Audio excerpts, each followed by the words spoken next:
Hello, good evening, and welcome back to my channel, Deep's One Man Adventures. Today, we begin our adventures in English literature, and I'll start this with a brief discussion of some of the characters of Shakespeare. The first character of Shakespeare that I am going to discuss about is Iago. If we look at the character of Iago in the play Shakespeare's Othello, Iago is a prime example of how a manipulator whom everybody gets subjugated to can lead a very intelligent, capable observer of events fatally astray, as is the case with Othello, who completely is swayed by him. For Othello, Iago creates Cassio who does not even exist.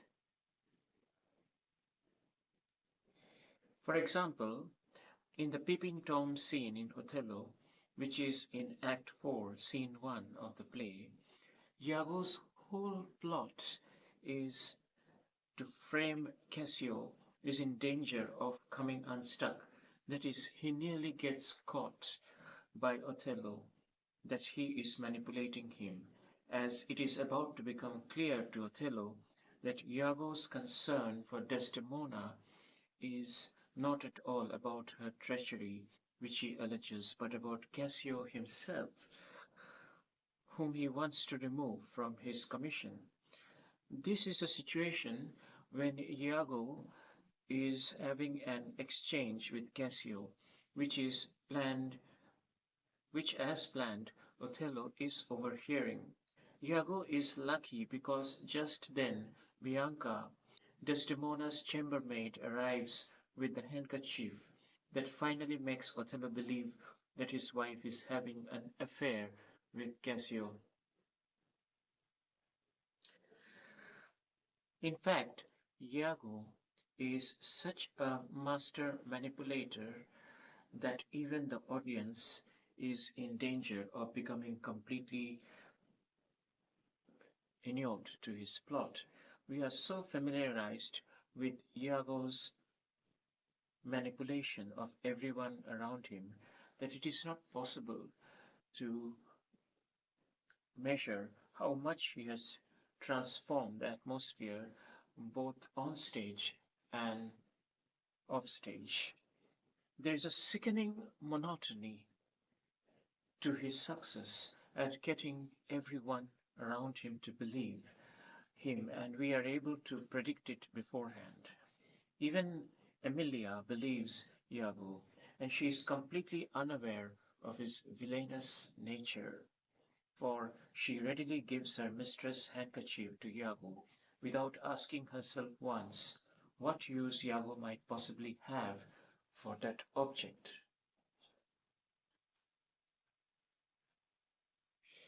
So, Iago is indeed a very enigmatic character when it comes to English literature, especially Shakespeare's plays. It is only when Lodovico enters the scene that something like cold water is thrown on the audience's face, as it is then mesmerized. Though we are by Iago's spell, we finally wake up as if being splashed on the face as Lodovico confronts Othello on the act of hurting Desdemona. And this is a throwback to the innocence as well as the villainy at the beginning of the play, as a sense of deja vu descends on us, as if this had happened before somewhere.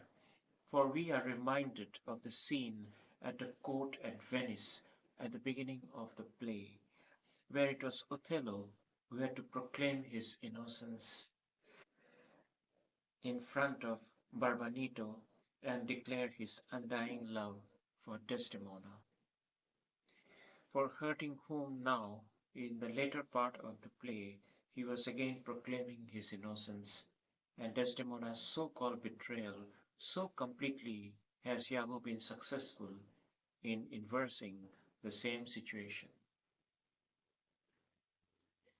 Now let us look at the character of Lodovico in Othello. Lodovico is a relative of Barbadito and a nobleman himself, and although he does not take part in any major action in the play, he is an important character. To Desdemona, he is more like a cousin brother. In Othello, Lodovico functions more like a messenger to tell the tale of what becomes of Iago's deceitfulness and lies. He is a character who serves as a witness to the jealous turn Othello's character takes. He lives to tell the horror of Othello and Desdemona's lives and is willing to proclaim the events a tragedy. He shares with the audience in his soliloquy the tragic fall of Othello and his wife Desdemona. From the time when Lodovico appears in the play, he is a voice of truth and an honorable man. His language, I quote, God save you, worthy general. Act 4, Scene 1, line 239, unquote, illustrates that he holds Othello, the worthy general he is addressing, in a high esteem.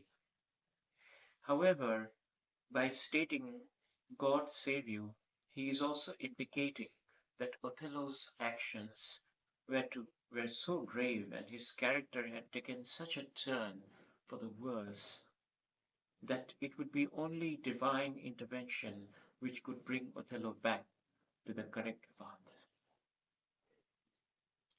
So, dear friends, this is the analysis of two very important characters from Shakespeare's play Othello. Stay tuned to my channel for more analysis of different unknown facets of English literature over the ages. Thank you for listening to this video. Do like, share, and subscribe for more interesting insights into characters from English literature which you could not get before. Thank you for watching and being with me.